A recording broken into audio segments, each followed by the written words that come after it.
My name is Henk Groothuis. I'm 51 years old. Ik ben Klaas Linde. My name is Alex Hoogveld. I am 52 years old. To be honest, I only accepted what he said. I didn't think about it yet because of the fact that I didn't know exactly what Parkinson's disease was inside of that disease. So he sent us away. He said, take this information with you and come back tomorrow. Wanneer ik het kreeg weet ik niet, maar de diagnose in juni 2013.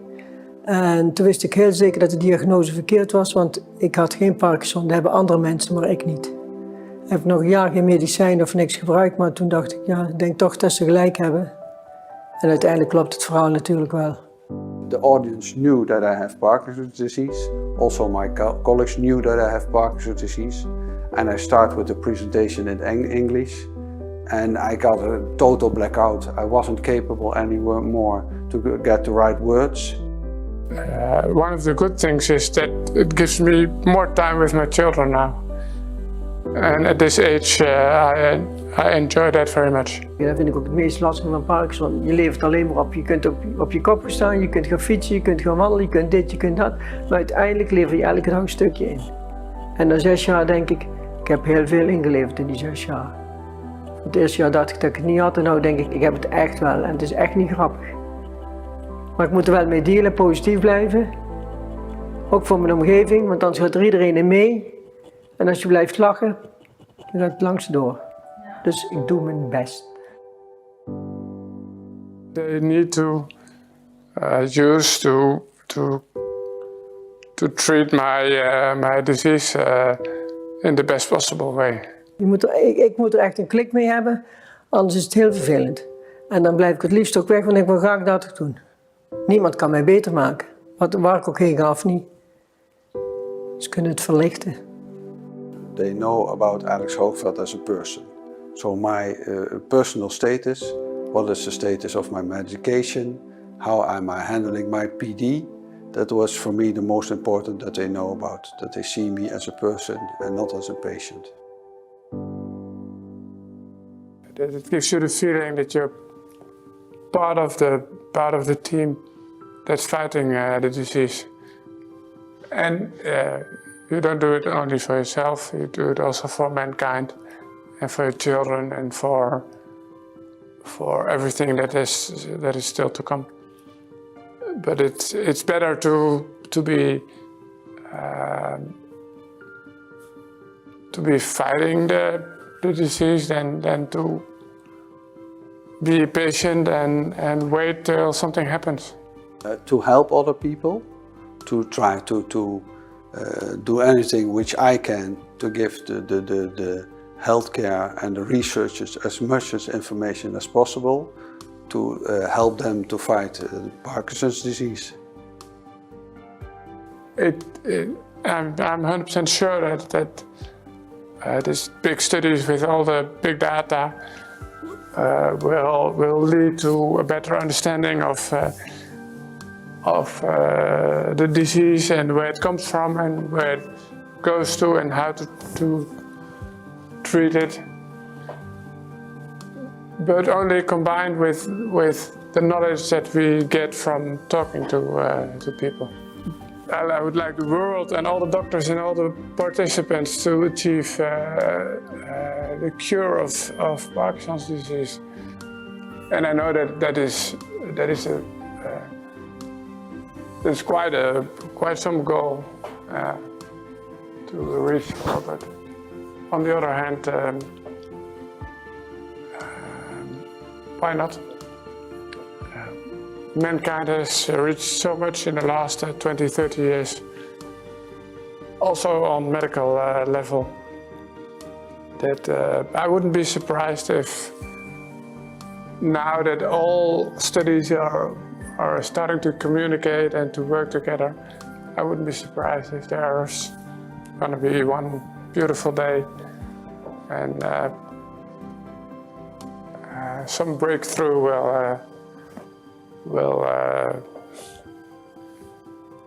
will be there.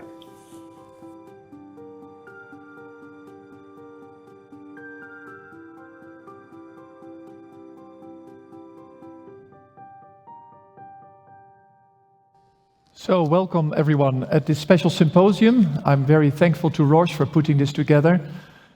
The title is Now You See Me, and I think the video was totally inspiring in at least two ways. One is the patients really want to be seen as a person and not as a patient.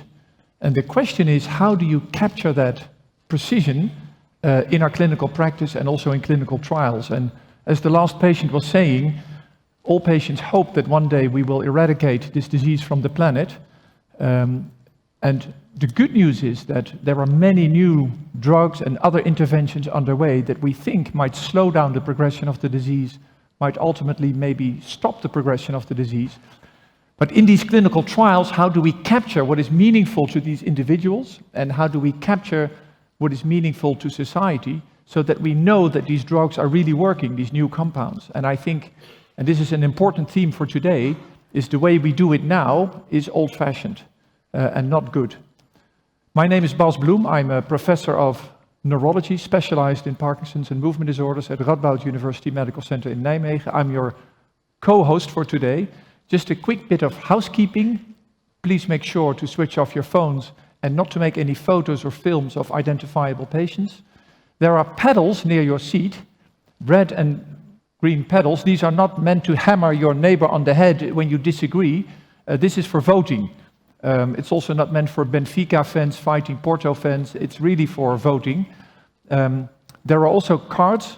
We will have questions at the end.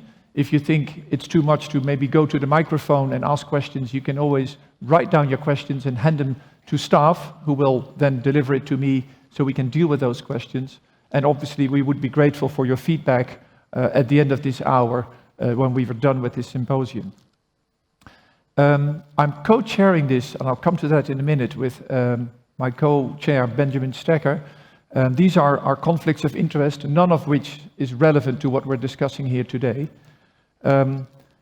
It's interesting that the Eurovision Song Contest was also here in Lisbon, supervised by these beautiful women. I'm sad to say that you'll have to deal with two men here instead of these beautiful women. It's me. I'm a neurologist from the Netherlands. This is a typical Dutch doctor in the typical Dutch environment. This is how we practice medicine in the Netherlands, in between the cows and the churches. And I'm very proud that I'm co-chairing this session with Ben. Ben is sitting at the table. I said, Ben, how should I introduce you? Ben lives with Parkinson's. I think modern medicine is really about doing everything not for patients, but with patients. That's why Ben and I are co-chairing this symposium. Ben said, well, you can just tell them we met 5 minutes ago and we'll make things happen. He is an ambassador and an advocate and a self-proclaimed pusher for the good cause of Parkinson's disease. I said, where do you live? I said, mainly on airplanes, because he travels all around the world to get his message across, and he's just a wonderful person. You may see him taking medication. Did you already take it, Ben? Or? I'm about to. You're about to. So you may see him turning from on to off, but that's okay. This is our agenda. I'll do a brief talk about my perspectives on what we do wrong today in capturing the outcome, both in clinical practice and in clinical trials. And I will give you a hint of where the world might be moving in terms, in particular, using wearable sensors and modern technology to capture the essence of what is meaningful to patients. Then Ben will give his perspective as the person for whom it's all about, as he lives with Parkinson's. And then we've got time for discussion. We've got a few questions for you, and we can address anything that you would like to address. And I'm very curious to hear your opinions on these issues. So, bringing Parkinson's care back home, that's the title of my presentation. The subtitle for today is The Real Face of Parkinson's, and sort of drafted this little animal. What is the beast we're dealing with? Many of my patients, when I tell them the diagnosis, they actually use the word beast. They say, now at least the beast got a name, and now I can fight the beast. We know it's a complex beast. It's not necessarily unfriendly, although Parkinson's can be a very debilitating disease.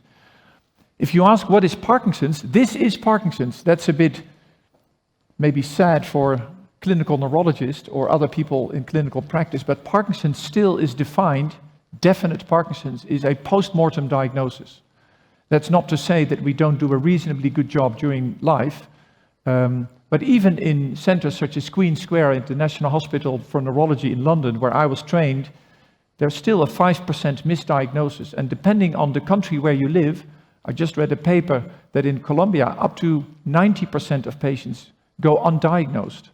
So there are parts of the world where people walk around without ever having the diagnosis.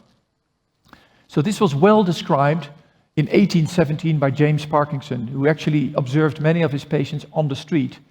But this is only the surface. And what James Parkinson, by and large, missed is that there is a part under the surface, which is what we call the non-motor symptoms, which are common, debilitating, and for most patients much more important than what we think is important, the tremor or the gait. So, very complex disease. And what fascinates me is I've really dedicated my life to helping people with Parkinson's. And sometimes people say, isn't it boring to just do Parkinson's or mainly Parkinson's? And it isn't, because the disease is different in every individual, which means one size does not fit all, as these wooden shoes, these typical Dutch wooden shoes illustrate. It's really tailor-made precision medicine. And I found this little cartoon on Twitter. Parkinson's is personal, and I think that's key. And I think, Ben, you will address that in more detail in your presentation. This is also very nice. What we've done in our center in Holland is we ask our patients in a little booklet about all possible complications of Parkinson's. And once they've completed the whole book, we say, now give me your top 3 or top 4. And on the left, you see a patient with speech, swallowing, drooling, and nutrition. And on the right, you see memory, sleep problems, daily activities, fear to lose your job, and walking. So this is the same disease and 2 completely different sets of priorities. This is also precision medicine. And this is maybe the most compelling slide that I will show today. It's by Sarah Regara, a very well-known patient advocate from Sweden, who added up all the minutes of contact with medical professionals. And it was precisely 1 day. And all 364 days of the year, shown in blue, she is Sarah the friend, Sarah the student, Sarah the mother, Sarah, she's a person. So we tend to think of patients as just their disease, but in fact, this is just such a powerful illustration that people are so much more than just their symptoms and signs. And I like working with industry because I think we can learn from industry in making our healthcare system much more client-centered. Steve Jobs really put himself into the shoes of his clients and tried to build something that he himself and hopefully all his clients would really like. And we tried to take that to the test for people with Parkinson's. This is a paper that just came out in the Journal of Parkinson's Disease, where we used deep interviewing methods to arrive at the core of what patients think is important. And I think you know and recognize many of these things. It's information, information, information. They want reliable information. They want one point of access who can easily address questions or help patients navigate through the jungle of healthcare. And they want a more timely diagnosis. We'll come to the diagnosis in a minute. This is a paper we did with GPs in the Netherlands, and it shows that more than half of the patients seriously felt that the diagnosis was delayed. And this is not to blame necessarily the GPs. They have a difficult job. They deal with diabetes and COPD and whatnot. So in hindsight, when I see a patient, it's clear, but by that time, Parkinson's has developed, and early PD is easily missed, certainly by inexperienced GPs. But patients complain bitterly about this. So how can we make our diagnosis more sensitive and more timely, particularly now that we have so many drugs on the horizon that may be able to slow down the disease. If we want to slow down the disease, you want to do it as early as possible. So these delays are very unwanted. And another thing that patients want is a better future. I gave this lecture with another Dutch patient, May Koreman, and I used a crystal ball. It's a real crystal ball from a Dutch fairy, and I actually discovered how they work. There's a foot pedal, and if you squeeze it, it starts to glow, and so this is the trick. You remember as a child, how do they do it? It's with a foot pedal. And I talked to her, and I thought in this presentation, I was going to tell her that we as physicians need to do a better job in telling the patients what lies ahead. And what I actually learned, and Ben, please correct me if I'm wrong, May Koreman told me that she doesn't want to know the future. She doesn't want to know when she will be in a nursing home. She doesn't want to know when she needs a wheelchair. She wants to know, what do I need to do today to create a better future? See, that's very different. So what she wants to know is, give me the tools today so I can influence my future and stay away from the nursing home, stay away from a wheeled rollator, avoid dementia. I think that's a very powerful message. And then finally, and that's the bridge to what we're talking about today, I think one major drawback in clinical practice is that we still ask our patients to come to the office, where we take a photo of what is otherwise a very complex film that extends in their homes, at work, and we just don't get to see the real Parkinson's in clinical practice. So this is where I think wearable sensors hold great promise. So what is the future of both care, but we'll address in particular clinical trials in Parkinson's? Again, knowing that nearly every big pharma company now has a drug or drugs in the pipeline that are tackling the underlying disease pathology per se, in the hope of slowing down or arresting disease progression. So this is the dream.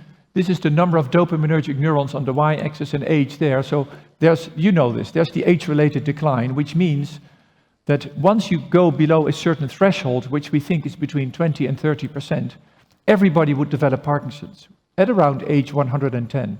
That means that the decline is faster in people with Parkinson's. I assume now that they all start at 100% and that the disease starts at day 0. There are obviously multiple variations. It means there is a pre-symptomatic phase to Parkinson's, where we can't make the diagnosis, where people are already underway to develop the disease. That's ideally where you would like to administer your disease-modifying treatments. So what is the dream? We hopefully want to slow down progression. If the drugs are really effective, we want to arrest progression, maybe even reverse progression. Stem cells hold promise in that regard. And for those people who don't already have the disease but who are at risk, we want to delay the onset of Parkinsonian symptoms, or maybe prevent it altogether. And there you've got the Parkinson dream in one big cartoon. That's the dream. And I tell all my patients, and I'm telling Ben, that I seriously tell my patients that Parkinson's today is not the same as 10 years ago. On the one hand, there is still levodopa as the cornerstone of treatment, but I think the insights in what goes wrong in the brain, the drugs that are in the pipeline, really mean there's a lot of promise for patients out there. And we can't overpromise. There's always the fine line between hope and hype, but I genuinely think that having Parkinson's today is a different deal than it was 10 years ago, and certainly 20 years ago. So don't read this in detail, nor the second cartoon here. These are all drugs that are in the pipeline that have promise of slowing down or maybe arresting the progression of Parkinson's. This comes from a beautiful paper in the Movement Disorders Journal by Carl Kieberts. You can read the paper if you want to see the details. It means there's a lot of promise. And then there is exercise, which I'm a personal believer could slow down progression, and there's a huge interest now in dietary intervention. So it's not just the drugs. There's a host of interventions that hopefully can help us to create a better future for people with Parkinson's. But these are all examples of negative trials. So these were all studies that were promising either in vitro or in vivo, in mice or in monkeys. And then we took it to the test in clinical trials, and the trials were negative. And what can we learn from these trials? I think there are at least 3 reasons, and we will address one in particular here today. One is you should be open to the possibility that the intervention simply wasn't the right one. That's obviously one explanation. But at the same time, having seen all the preclinical work, having seen the animal work, we think there is more to it. So a second problem, which we won't go into detail here, is that up to 15%, 1/5, of patients in Parkinson trials does not have the right diagnosis. So if you dilute your study with patients who are never going to respond to your intervention, of course you're underpowered to see a real effect in the remaining patients. So this is a real issue in Parkinson trials. But I think what we want to address today is that maybe we're just using the wrong outcomes that are not sensitive enough to detect a change or that are not meaningful enough to patients like Ben. So the question is, how good is the thermometer that we're using? And the typical thermometer is, this is how we score Parkinson's, right? This is a man with Parkinson's with STN stimulator switched on or off, and now we need to score bradykinesia on an ordinal scale. You all do this in clinical practice. And we score this, don't read this in detail, but actually just take a glance at it. I just think this is a horrible scale. Just look at it. 3 to 5 interruptions or more than 5 interruptions, and there is your patient tapping. Is it 3 interruptions? Is it 4? Is it 5? I was trained at the National Hospital for Neurology at Queen Square in London by Andrew Lees, Neil Quinn, Kailash Bhatia, and I saw them fight heavily. It's a 3. No, it's a 2. It's a 4. And now you're Roche, and you're developing a new clinical study, and your patient is either a 2 or a 3. So this ordinal scale makes a huge impact on the outcome of your clinical trials. Do you see where I'm going at? We are dependent on more frequent measures, and I think wearable sensors hold promise of giving you more frequent sampling. If you do intermediate assessments, ideally continuously with maybe a smartwatch or a sensor placed on the trunk, the power in your studies will go up tremendously. And I will give you some beautiful examples in a minute. So does it mean that patients should walk around hooked up like a Christmas tree with wearable sensors? Of course not. Feasibility is a huge issue.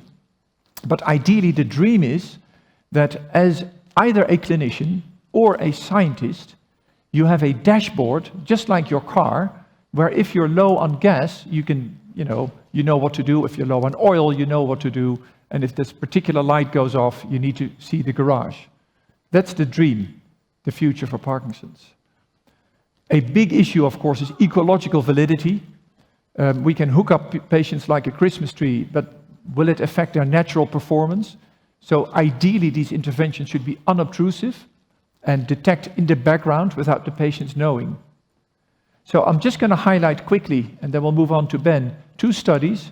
One is we did a very interesting study going back to the clients, going back to patients with Parkinson's, and we asked them, what would be a good reason for you to start monitoring your own symptoms? And this is interesting. They want to track the progression of the disease themselves. They want to have insights in the medication effects, and they want to improve communication with care providers. So if you are considering any solution in your own practice or your own trials, this is what patients like. This is even more interesting. This is actually really interesting.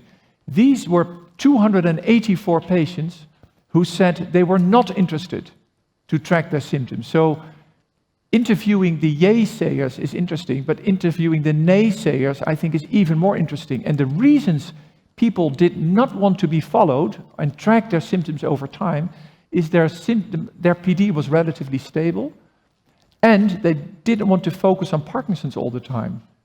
So this is important for all those clinical trials that we're talking about. We want to include patients in early PD who probably have relatively stable disease. And in early Parkinson's, you don't want to be fiddling with your Parkinson's all the time. You want to be Sarah. Remember the 364 blue dots, be a person. So this impacts on the types of sensors we're going to include in clinical trials. And I thought this was really interesting. We asked both physicians and patients why it was important to monitor and what should be monitored. And patients have different answers. So we really need to listen to clients to get to the right thing. And what patients really want, you can see that in the top, is mainly the non-motor problems. The urinary incontinence, the sleep problems, the pain, whereas the physicians are mainly interested in the motor symptoms. So that's really interesting. You need to also monitor non-motor symptoms in addition. And one that's particularly interesting, I just highlighted here at the top, is stress. Stress is a big thing for patients, and they felt that was really important to measure. So just to conclude, I want to give you one example that's developed by Roche, which I think is a very promising development. What they use is a smartphone, and most patients now have a smartphone of some kind, and their solution is to use the patient's smartphone and to track the disease in 2 different ways. One is active tests, for example, to say ah to the phone or to hold it out in the outstretched hands as a measure to test for tremor, or to put it in your pocket and to walk around with the phone, but also passively, because the inbuilt sensors can also automatically detect all sorts of symptoms. And they took this to the test in an intervention study. The intervention now is irrelevant, but the point is they had 44 patients who participated in a clinical trial, and they used it repeatedly over time in that study, and they had a separate study where they had 35 healthy people tracking themselves. The compliance is not excellent, but it's actually quite good. Mind you, people were invited to do this regularly. I think it was on a weekly basis, and 61% of patients did all possible test sessions, and 90% of patients did it at least once every 4 days. So, and from my knowledge, and I'm really curious to hear what Ben has to say, is that many of the patients I know are actually very motivated to track their disease, because they're curious to see the data, but it's important to feed back the data, of course. So the compliance, I think, is certainly acceptable, and the results are actually quite interesting. You see in purple, you see the controls, and then the patients for a varying range of severity scores for the UPDRS. This is the phonation, saying ah to the phone. And what is really interesting is that this mobile app detects problems even for UPDS scores of 0, which means when the doctor thinks speech is perfect, the app is already picking up abnormalities. For this particular symptom, it's not changing with disease severity, which I think is maybe a limitation. But for another symptom here, rest tremor, it again detects abnormalities that are not yet seen by the doctor. You can see that the score of 0 is higher than the score of the healthy controls. And now it nicely tracks disease progression. So this is an example of a simple wearable solution using the patient's own smartphone to track symptoms over time with a good compliance, which I think could be a very useful surrogate outcome in future clinical trials. And I think my prediction is, and I know that all the companies are working on it, is that the new trials will use not just the UPDRS, we'll have to use the UPDRS for the time being, but will increasingly use either body-worn wearable sensors or a smartphone solution as a surrogate outcome to hopefully be more sensitive and also be more relevant. So I will leave it there. We will open the discussion at the end of today's presentations. So I'm very happy to now invite Ben to the podium. In an on state or an off state, Ben? Currently off. Currently off. Okay. But the microphone is on. The microphone is on, good. Good, here's your... All right, perfect. All right, hello, Lisbon. Thank you for having me here today. Thank you to the ADPD team. Thank you to Roche, and thank you to Bas for sharing the stage with me. Before I start, I just want to say that everything that I'm going to say here is very much my own comments and in no way reflect anybody else's point of view. So this is the picture that I chose to start my talk with here. And I think it might reveal a little bit of cynicism that I have about what the field is currently working on, but I'll get into that as I go forward. If I had to use one word to describe what Parkinson's is like, it would be uncertainty. Not only uncertainty about what the future is going to be like, but very much uncertainty about what each moment of each day is going to be like. I had no way of predicting at this current moment whether I'd be on or off my medication. And I tried to think of a good way of visualizing what that looks like. So I brought together a team of artists, and together we worked for weeks and weeks and weeks, and we used some very advanced imaging techniques, and we came up with this diagram to show what my Parkinson's feels like to me. This represents the on-off cycles that I ride throughout the day. My entire day is spent basically riding this wave. However, it looks like a very predictable and easy to determine wave. I fired the team at the end of the day because this in no way accurately reflects what it actually looks like. Some days look a little bit like that, and what happens is, let's see if this mouse works. The peaks that you see here represent the times when I'm off, and the troughs represent the times when, the peaks represent the times when I'm on, the troughs represent the times when I'm off.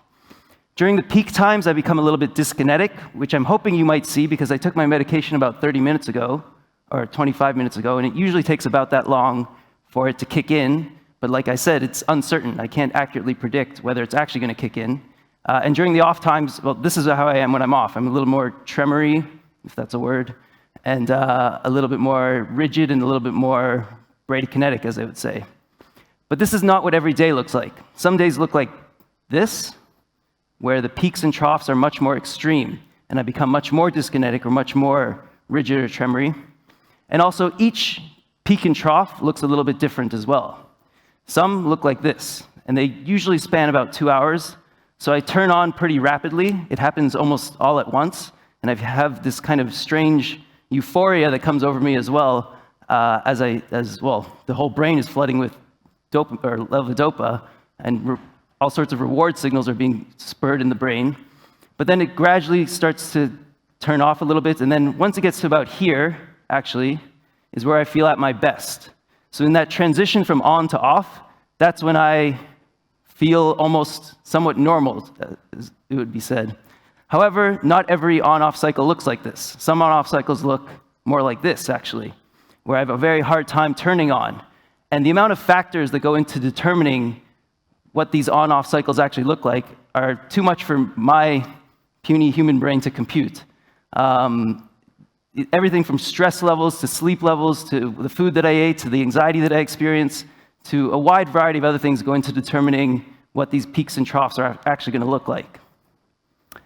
But moving on, I'll tell you a little bit about my journey and how I came to be standing in front of all of you today. It started for me in Tikal, Guatemala. At the end of a very long hike, I looked down at my foot, and it was basically doing this. It lasted for about 15 seconds, and then it went away. I was 25 years old at the time, and I didn't think much of it. I didn't know anything really about Parkinson's disease. And so I just kind of carried on living my life. I didn't really pay it much attention. But looking back, what I realized is that that was the first sign that something was wrong. And I think in the future that a lot of people here are trying to build, and in the world that a lot of people that attended this conference are trying to build, is that would be the end of my journey. Hopefully, soon enough, we'll have a marker that will be able to detect it long before this tremor became prevalent, and then we'll have a therapy that we can administer, so I would never have had the pleasure of actually standing in front of you here today. But we're not there yet. So my journey carried on. And it carried on to my diagnosis, which took place at 29 years of age. And as you can imagine, it's a very scary thing to hear, and there's a lot that can be said about it. But for me, actually, what came to be the most difficult part of coming to grips with this disease was just this void that I had in my head of an understanding of what Parkinson's is. I had no basis for actually determining who to believe and what to believe. And for me, this has been one of the biggest difficulties as I've gone on in my journey. And I see it in a lot of patients as well. They fall down a lot of rabbit holes because we have all sorts of well-meaning relatives and friends that tell us about all sorts of treatments that they hear or read about on the internet, but they might not necessarily be in our best interest. So this is an example of one such rabbit hole that I fell down. So at the time of my diagnosis, I was actually living and working in China. I was helping run a pretty big education company out there. And a friend of mine who had the best of intentions recommended me to go visit this practitioner of traditional Chinese medicine. And I don't want to poo-poo all of traditional Chinese medicine. I mean, there's a lot of great things that we've learned from basically 5,000 years of trial and error, but I don't think she took to heart some of those lessons. In this picture, what she's actually doing is she's taping some sort of poppy seed to my ear, and I don't know if you can see the bracelet that she has on, but she gave me the bracelet to wear, and she told me to walk west every day for 1 hour. Now, to her credit, I didn't run the experiment, so I don't know what would have come out as a result. But this is just one such example, and there's countless other stories out there and countless other mythologies that we have to struggle to deal with, and we're not equipped with any of the tools needed. Most of us are not basic scientists. We don't understand who to believe and what to believe. So I decided that if I'm going to actually tackle this disease properly, I'm going to have to educate myself. I'm going to have to find out what's what in this disease. So that's what I've been doing for most of the past 3 years. I've been going from one research lab to another, trying to learn from the experts, essentially that. What future therapies are on the horizon, and what should I be doing to properly treat myself today? I've probably visited well over 200 labs at this point, and I've gotten to know quite a few of the researchers at the cutting edge of this field. Now, education has always been a very important part of my life. It's how I made my career prior to Parkinson's disease, and I realized at some point that I wanted to also give back to the global Parkinson's community through education. So I did what any good millennial would do. I started a website. The website is called Tomorrow Edition. The abbreviation is tmrwedition.com.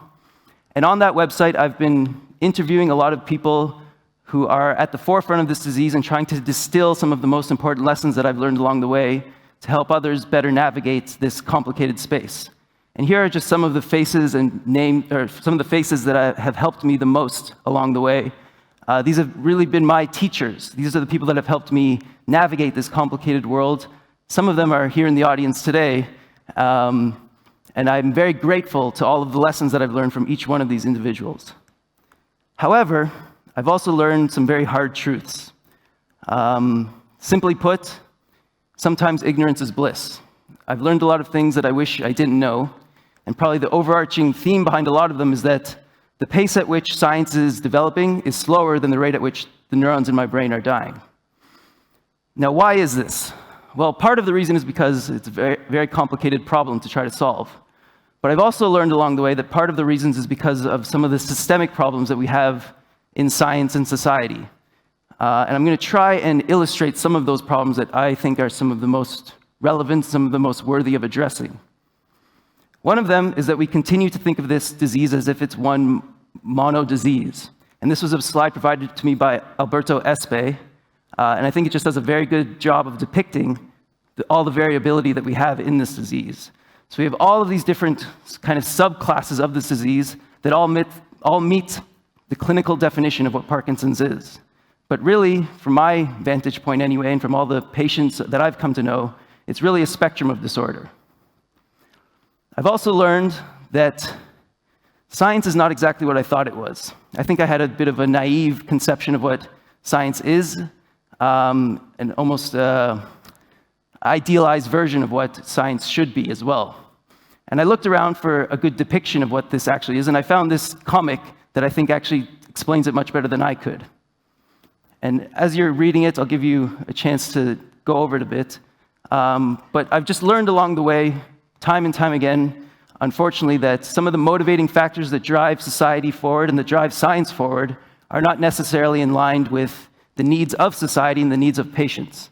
And that there's a lot of, there's a lot of good science that happens as well along the way, and there's a lot of labs that I've come across that are doing things for the right reasons, but I find that it's difficult to properly motivate people, and finding the way to actually make sure that people are properly rewarded and that the intrinsic values in place that make them pursue what they're doing are in line with the greater needs of the global community. There's also a critical lack of understanding about what this disease is, even among so-called experts, I would say. And some of those experts, I think, are in this room here today. So I'm actually going to give you a little quick test to see how well you actually think you understand Parkinson's disease. So a survey was conducted. It's actually similar to one of the surveys that Bas put out. I think it was conducted by the Cure Parkinson's Trust, actually, and in collaboration with a doctor named Soania Mather, who herself has Parkinson's for over 20 years, I believe, basically asking 400 patients which symptoms do they think most impact their quality of life. So which symptoms give them the biggest impairments on a day-to-day basis.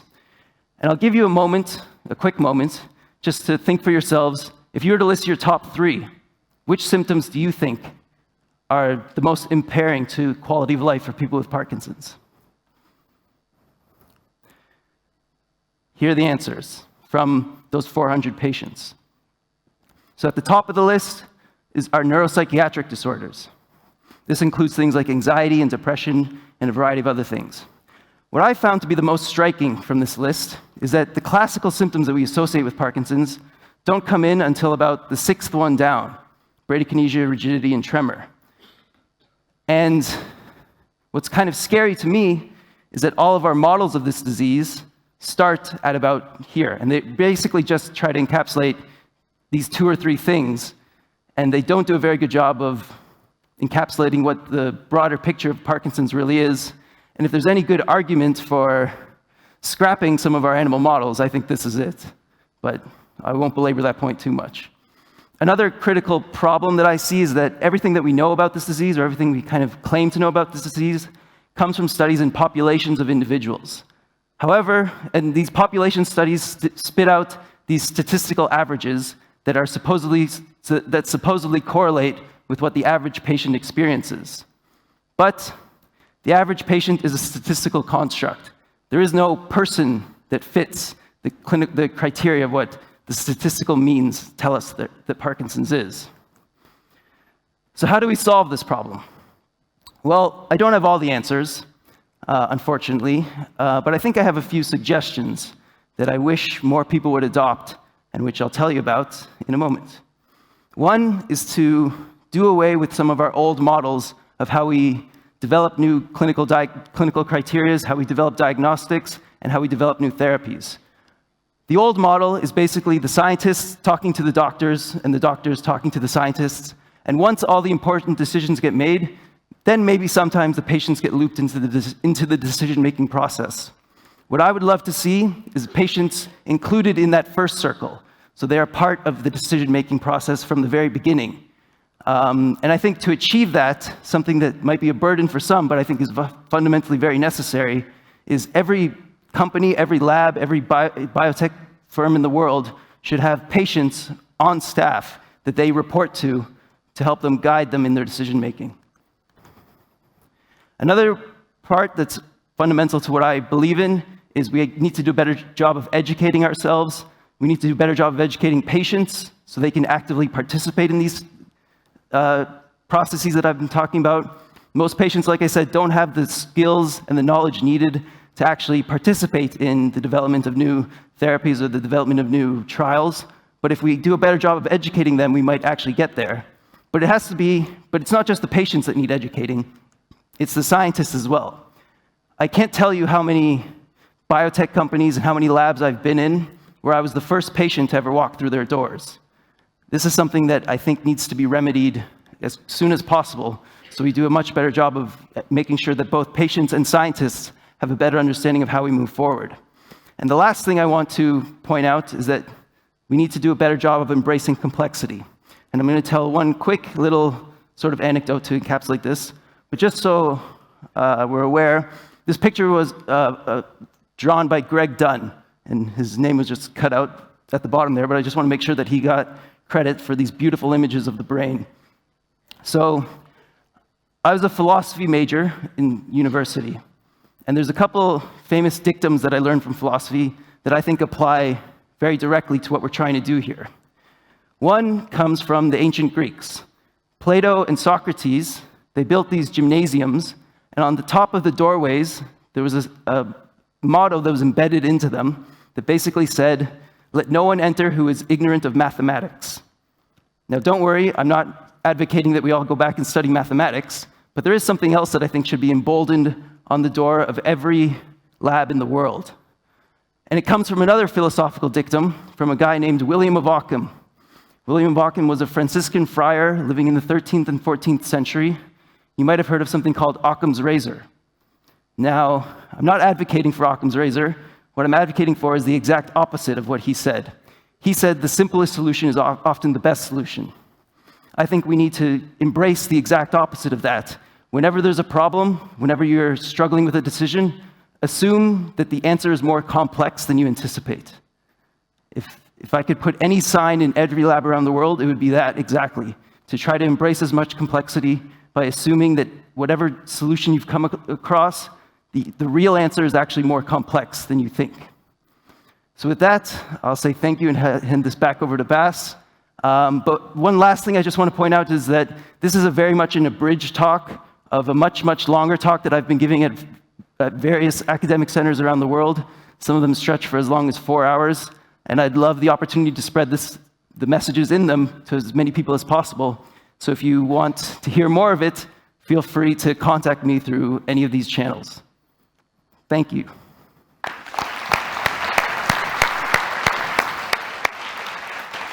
Wonderful. I thought it was a wonderful talk, Ben. Thank you, and wonderful to hear you in action. And I can really recommend, also from my own experience, engaging patients in science, it's called participatory science, is so critical. It makes your research better, patients comply better, the protocols become better, the odds of your outcome being successful is so much better. So, and then of course education, education, education. All right, so we've got 3 questions predefined, so now it's the time to bring out your pedals. Can you check if you have them with you?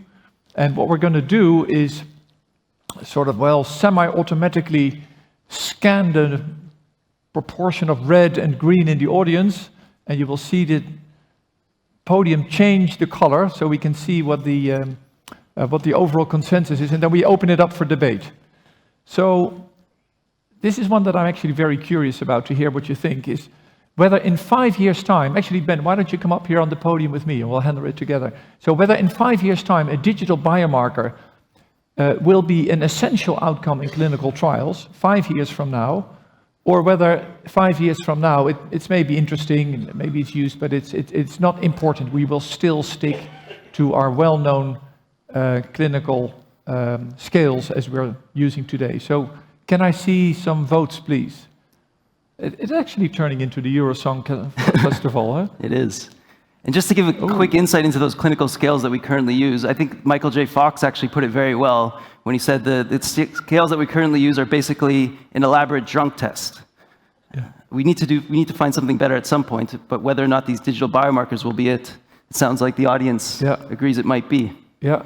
So you can see the green lights. I'm not sure if you can all see it, but it's most men are red-green colorblind. I'm one of them, but anyways, I can see that this is green, so the majority voted for green. I'm just curious, Ben, what do you think 5 years from now, will there be a study where the wearable sensor, the Roche app, is the primary outcome, the sole and primary outcome? So like I said from the beginning, I'm a bit of a cynic when it comes to the development of new therapies and the new diagnostics as well. And I also have a hard time believing, and I'd love for anybody in here to prove me wrong at some point, that we can actually distill this subjective experience of Parkinson's disease into nice, clean data points. Like I said, please prove me wrong, but I'm not sure we'll be there within 5 years. Does anybody want to take the microphone and defend the position that the wearable sensor solution, whether this be body-worn or something, is a primary outcome? Or is that maybe too scary to ask now? I do have a question. So both my work and your work showed that it's mainly the non-motor symptoms that are key. Now, most of these wearable sensors are good at tracking tremor, they're good at tracking gait, the R test, but how do we track non-motor symptoms in Parkinson's? I have no idea. I mean, there's always the patient that you can go to and ask them themselves, but to turn that into something that can be read out in a digital scale, I think, like I said before, I think it's too subjective to be boiled down to a few number points on a graph. Sure. But is there any way we will ever be able to measure the non-motor symptoms automatically, continuously, and non-invasively?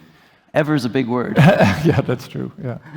Anybody in the audience have something to say about non-motor symptoms and tracking? Any experience maybe in that field?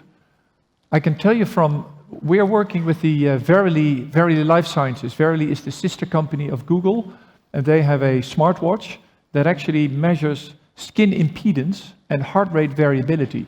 If you think of it, those are autonomic symptoms, and I think many of the autonomic symptoms are key to patients, so that's an example of where you might be tracking autonomic failure, but I have no idea how to track constipation with a sensor. I wouldn't know myself either. Thankfully, that's not one of the ones that I experience. Right. Yeah, anyone else's guess is as good as mine. Yeah. All right, we'll go to you can bring out your pedals again. It will be exciting to redo this symposium in 5 years from now and to see where we actually are. Yeah. And I'm actually curious to see, because you really have to know that either the trials are underway or they're in the real planning phase. which of those trials will have wearable sensors? Yeah. So you can see the green lights. I'm not sure if you can all see it, but it's most men are red-green colorblind. I'm one of them, but anyways, I can see that this is green, so the majority voted for green. I'm just curious, Ben, what do you think 5 years from now, will there be a study where the wearable sensor, the Roche app, is the primary outcome, the sole and primary outcome? So like I said from the beginning, I'm a bit of a cynic when it comes to the development of new therapies and the new diagnostics as well. And I also have a hard time believing, and I'd love for anybody in here to prove me wrong at some point, that we can actually distill this subjective experience of Parkinson's disease into nice, clean data points. Like I said, please prove me wrong, but Yeah. I'm not sure we'll be there within 5 years. Does anybody want to take the microphone and defend the position that the wearable sensor solution, whether this be body-worn or something else, is a primary outcome? Or is that maybe too scary to ask now? I do have a question. So both my work and your work showed that it's mainly the non-motor symptoms that are key.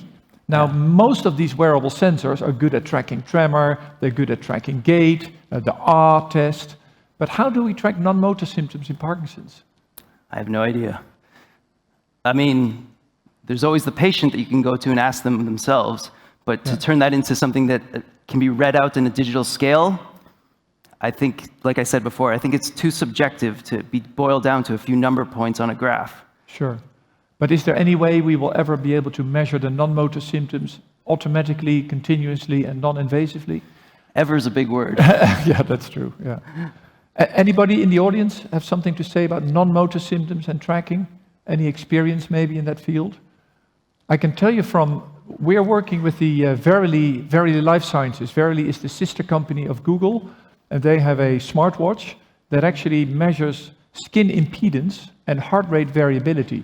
If you think of it, those are autonomic symptoms, and I think many of the autonomic symptoms are key to patients. So that's an example of where you might be tracking autonomic failure, but I have no idea how to track constipation with a sensor. I wouldn't know myself either. Thankfully, that's not one of the ones that I experience. Right. Yeah, anyone else's guess is as good as mine. Yeah. All right, we'll go to you can bring out your pedals again. It will be exciting to redo this symposium in 5 years from now and to see where we actually are. Yeah. And I'm actually curious to see, because you really have to know that either the trials are underway or they're in the real planning phase.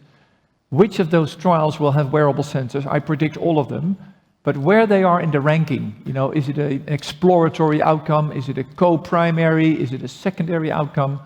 It defines, the result of your study. So that will be very interesting for you to monitor. I should say I have encountered some pretty interesting new approaches that are being tried, and the human mind is a pretty creative tool.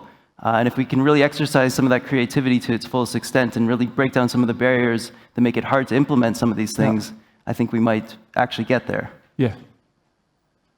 So, there I see the cards with the questions. So this is sort of an extension of the first question.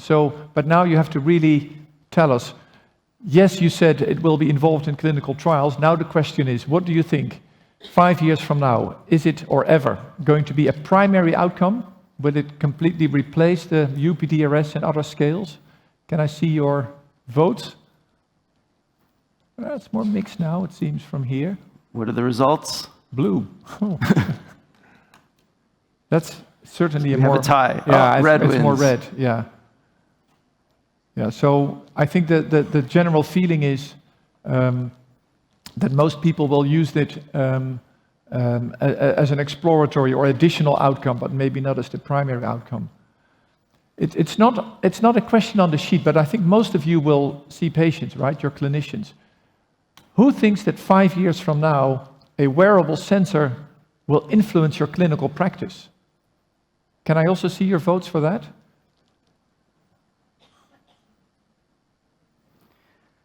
See how the color changes?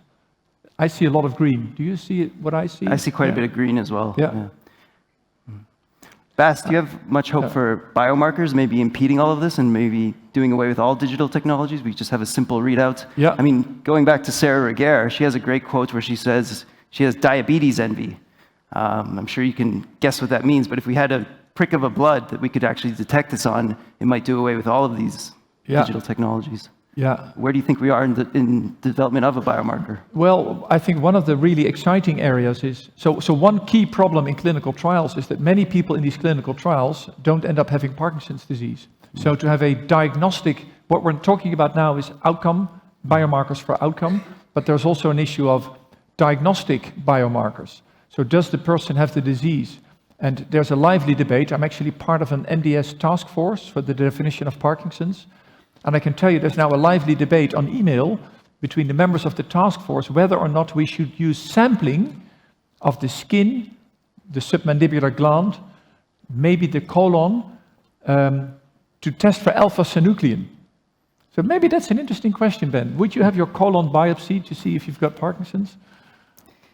It depends how accurate, I guess, the test was, but certainly today, I don't think I need much more proof than I already have. Yeah.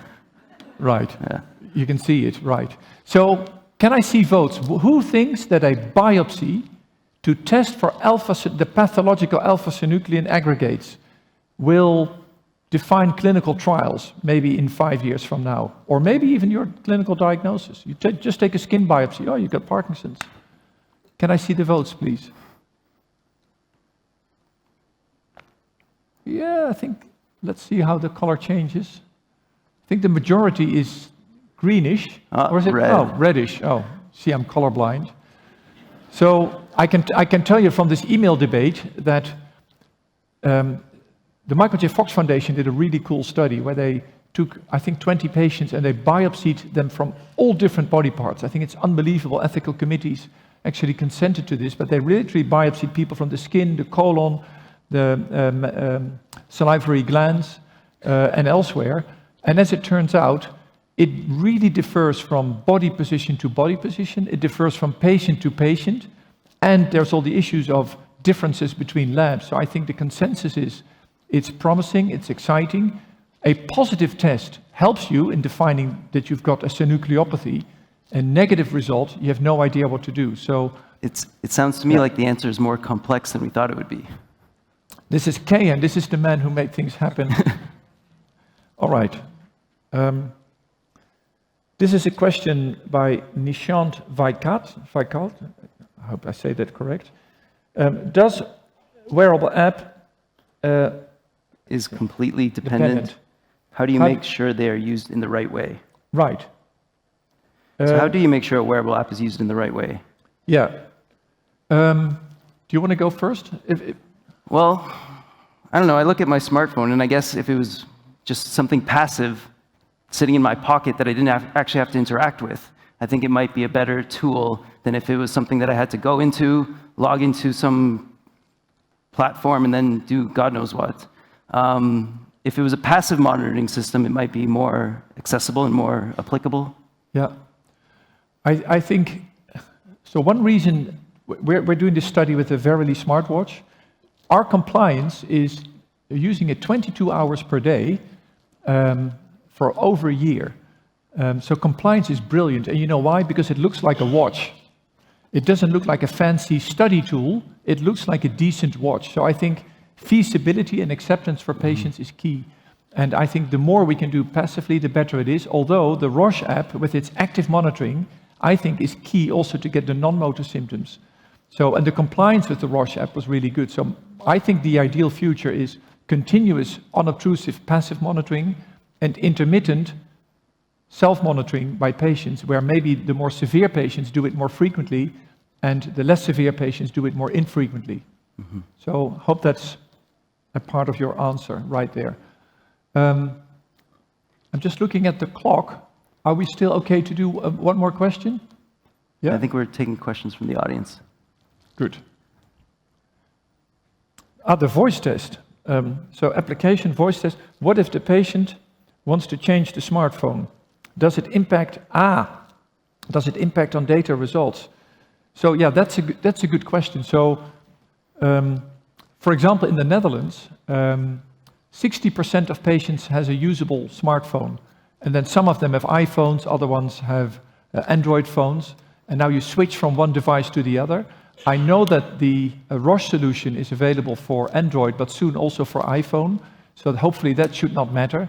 But these are obviously critical issues if you want to switch. And then, of course, the smartphone is interesting. If you use it for passive tracking, men wear it in their pants, women carry it in their purse. And is it still reliable if you carry a phone in your purse?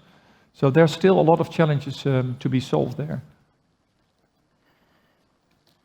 So this one was to me from Kirsten Taylor. How would you recommend we measure disease severity in clinical trials? Well, unfortunately, I think I'm a little bit too biased to properly answer that. And it's something that I, as a patient, have to be cognizant of as well, is that I'm very aware of my own experience with Parkinson's disease. But even I don't know what it actually feels like to experience some of these other symptoms. So it's something that is a little bit difficult for me to answer for the entire, what would be applicable to the entire community. But I don't know, do you have any good guesses for severity? I mean, tremor, well, you can kind of tell whether it's how severe it is. If you but remember, some of the other ones might be more tricky. If you remember the data I showed from the Roche app, that's a paper in movement disorders by Lipsmeyer.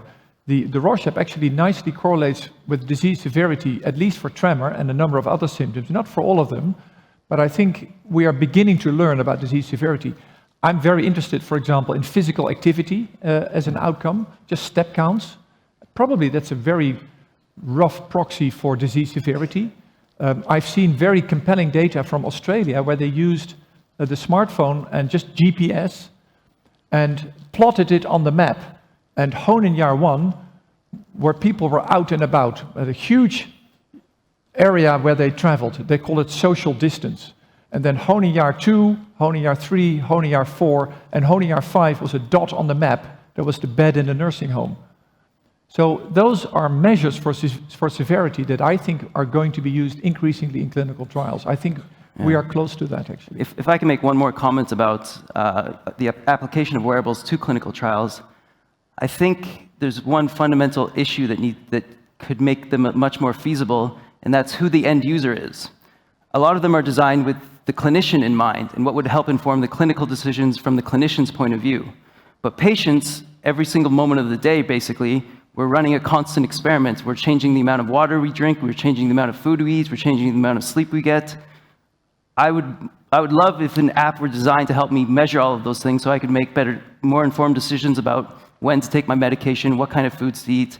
All of these things I think could be much more easily addressed if these apps and technologies were developed more with the client in mind. Right, exactly. Yeah. Participatory science. Yes. Do it together. Yes. All right. Is there any more questions that somebody wants to ask before we close this session?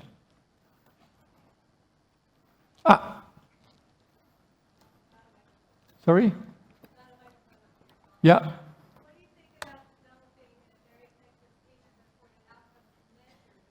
Oh, can you please use the microphone just to... I think her question was on patient-reported outcome measures, developing more effective patient-reported... That's on you. You have to report it, Ben. Yeah. Ideally, in an ideal world, I think we would have some way of allowing for subjective intake into these processes as well. But it's a little bit difficult. I mean, when asked how I feel, I can't think of any measure that would do a better job than actually asking me in words to describe how I'm feeling at any given moment. Now, how we actually translate those words into data points that are relevant to both patients and clinicians is a tricky task. But I would love for some of these patient-reported outcome measures to also include subjective actual writing of the patient experience.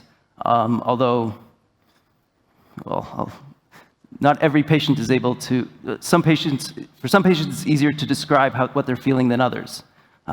So there's a lot of variability and a lot of complexity that we need to build into these systems. I can tell you from a Dutch experience, and maybe that's nice to close the session, is we had a national quality registry called Parkinson Insight, and we felt that we wouldn't burden the doctors with documenting the outcomes for quality of care, but we used prompts. And there were two problems, as it turned out. Once the patients are home, after seeing the doctor in the office, they want to be Sarah Regara and not complete a long, burdensome questionnaire. So it's a romantic idea to ask patients to score quality of care, but once they're home, they're not interested. And they found it confrontating also. It's not nice to do a whole PDQ 39, asking about depression, incontinence, constipation, erectile dysfunction. And then second, patients said, I would be more happy to do it if I could use those prompts in my next consultation to manage my care better. So those are two, I think, very key messages that we're trying to improve upon now in the Netherlands. So I think, Kayan, we reached the end of the block. I felt it was very useful. I hope you have the same feeling. Green.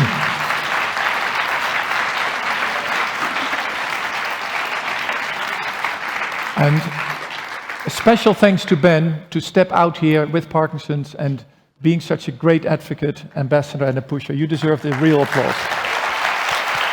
And thank you as well, Bas. Yeah.